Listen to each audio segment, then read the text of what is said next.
Tuhan bersamamu dan bersama rohmu. Inilah Injil suci menurut Matius. Dimuliakanlah Tuhan. Sekali peristiwa, berkatalah Yesus kepada orang banyak dan murid-muridnya, ahli-ahli Taurat dan orang-orang Farisi telah menduduki kursi Musa. Sebab itu turutilah dan lakukanlah segala sesuatu yang mereka ajarkan kepadamu. Tetapi janganlah kamu turuti perbuatan mereka, karena mereka mengajarkan tetapi tidak melakukannya. Mereka mengingat-ingat beban berat, lalu meletakkannya di atas bahu orang, tetapi mereka sendiri tidak mau menyentuhnya. Semua pekerjaan yang mereka lakukan hanya dimaksud supaya dilihat orang. Mereka memakai tali sembayang yang lebar dan jubah yang panjang. Mereka suka duduk di tempat terhormat dalam perjamuan dan di tempat terdepan di rumah ibadat. Mereka suka menerima penghormatan di pasar dan suka dipanggil rabi. Tetapi kamu janganlah suka disebut rabi, karena hanya satulah rabimu dan kamu semua adalah saudara.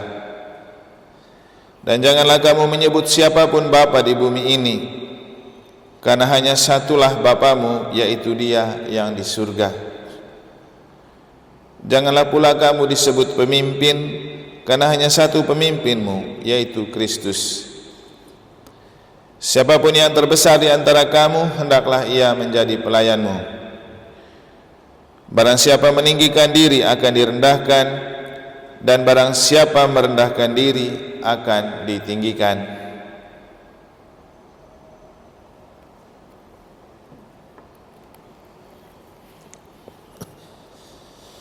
Demikianlah sabda Tuhan.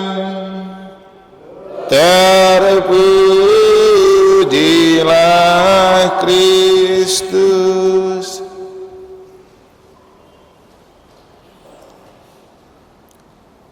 Guru kencing berdiri, murid kencing berlari.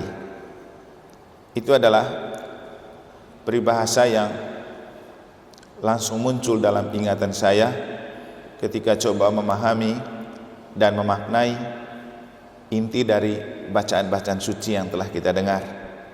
Pertama, ketika dalam bacaan pertama kita mendengar Nabi Yesaya mengajak untuk berhentilah berbuat jahat, belajarlah berbuat baik. Ternyata untuk bisa menjadi orang baik dan berbuat baik itu perlu belajar, tidak langsung otomatis. Orang tidak bisa tiba-tiba jadi orang baik tanpa berbuat baik, dan orang tidak tiba-tiba bisa berbuat baik tanpa belajar berbuat baik. Kita lihat anak-anak ini, ketika diajarkan oleh suster untuk datang ke gereja, menjalankan tugas liturgi gereja, mereka bisa buat melakukannya. Tapi karena selama ini orang tua tidak pernah mengajarkan, maka mereka tidak tahu, mereka tidak datang. Dalam Injil kita mendengar Yesus bercerita tentang bolehlah ikut apa yang diajarkan oleh ahli Taurat dan orang Farisi, karena mereka sudah menduduki kursi Musa, tapi jangan ikut apa yang mereka buat, karena mereka hanya mengajarkan tapi tidak melakukan. Nah, disinilah saya menemukan bahwa ketika ada pepatah tua, guru kencing berdiri, murid kencing berlari, artinya apapun yang dibuat oleh guru akan ditiru oleh murid. Kalau guru berbuat baik dan benar, maka murid pasti akan ikut. Sebaliknya, kalau guru berbuat jahat dan tidak benar, murid akan lebih jahat dan tidak benar. Makanya menjadi guru itu sebenarnya tidak mudah, karena paling utama dia disebut pendidik karena dia teladan yang paling utama. Jadi guru itu kan singkatan dari guguk dan ditiru. Tentu tanpa mengabaikan para guru, karena ada yang memang betul-betul guru, paham itu, tapi ada yang penting jadi guru, lulus kuliah pendidikan jadi guru, Tapi apakah memaknai posisi itu sebagai sebuah keteladanan hidup? Nah, ini yang belum tentu. Makanya Bapak Ibu Saudara-saudari, kepada para orang tua yang punya anak, titiplah anakmu di sekolah yang memang kamu tahu di sana dia akan betul-betul bisa meniru guru sebagai teladan. Kenapa dulu saya bilang pentingnya kita memasukkan anak ke sekolah Katolik, supaya guru-guru bisa mengajarkan kepada mereka bahwa seorang Katolik itu harus ke gereja. Pasti anak-anak akan ikut kalau lihat Pak Wardi, Pak Step, mereka jadi guru, rajin ke gereja. Mereka akan tiru. Sekarang suster buat seperti ini, lihat, mereka ikut. Tapi kalau di sekolah negeri, kapan anak-anak lihat mereka ke gereja? Bukan kita meremehkan. Kalaupun di sana ada guru Katolik, belum tentu juga dia ke gereja, kan? Kapan anak-anak tiru bahwa menjadi seorang Katolik itu harus ke gereja? Harus dibuktikan dengan keteladanan. Hari ini kita merayakan hari ulang tahun dari salah satu anak dari orang tua yang pernah mengatakan kepada saya begini, Romo, saya ajar anak-anak saya bahwa kalau kamu mau mengajarkan anakmu, jangan hanya omon-omon. Buat, misalnya, ayo anak ke gereja. Tidak perlu omong begitu. Yang kamu lakukan, ambil buku, ambil motor, jalan ke gereja, ajak mereka. Jangan bilang, ayo nanti ke gereja, tapi kita tidak pergi. Itu bapaknya Esti yang bilang begitu waktu kemarin dia datang. Kita ngobrol-ngobrol di rumahnya Pak Heri, waktu pemberkatan rumahnya Pak Heri Rahayu. Dia bilang itu, Romo, kalau saya ajar anak, dari dulu sudah, saya tidak mau banyak omong. Saya melakukan apa yang harus saya ajarkan supaya mereka langsung ikut, karena ketika kita lakukan itu pasti gampang mereka ikut. Tapi kalau hanya omong-omong, suruh pergi berdoa, kita tidak pergi, suruh pergi kerja, kita tidak pergi, tidak akan pernah mungkin membekas dalam diri mereka, karena anak-anak itu meniru. Nah, inilah yang dimaksudkan oleh Yesus ketika dia mengajak para murid dan orang-orang, bolehlah kamu dengar apa yang diajarkan oleh ahli Taurat dan orang Farisi, karena mereka terlanjur menduduki kursi Musa, tetapi jangan lihat apa yang mereka perbuat. Mereka ajarnya bagus-bagus, tapi buatnya tidak bagus. Dan dalam bacaan pertama kita mendengar bagaimana Nabi Yesaya mengatakan, berhenti berbuat jahat dan belajarlah berbuat baik. Tadi saya mengatakan bahwa untuk menjadi orang baik perlu belajar berbuat baik. Tidak bisa kita mengatakan seseorang itu baik kalau dia berbuat jahat. Hanya ketika seseorang berbuat baik, maka dia kita katakan orang baik. Sebaliknya, tidak bisa orang dibiasakan berbuat baik kalau tidak dibiasakan. Nah, orang tua pasti ingin punya anak yang taat kepada gereja, setia dengan gereja. Tidak perlu terlalu banyak mengajar. Juga jangan berharap pada guru agama yang mengajar. Bawa mereka ke gereja. Kita tunjukkan di sini, kita jadi lektor, kita jadi mazmur. Tidak perlu kita ajar mereka. Melihat kita, memacu mereka untuk pingin, nanti kalau saya besar, saya mau seperti anak saya mau seperti mama saya.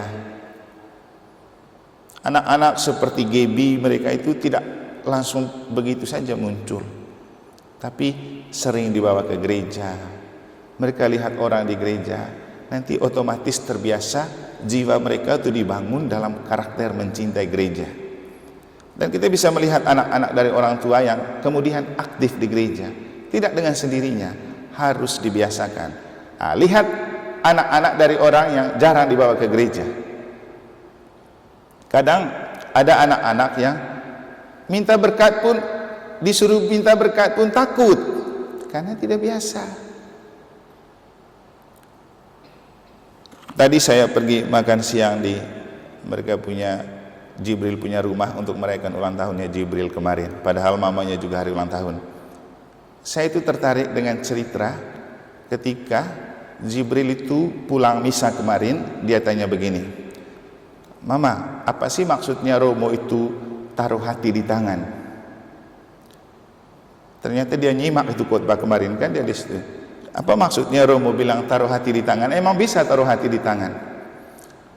Susah juga orang tuanya menjelaskan.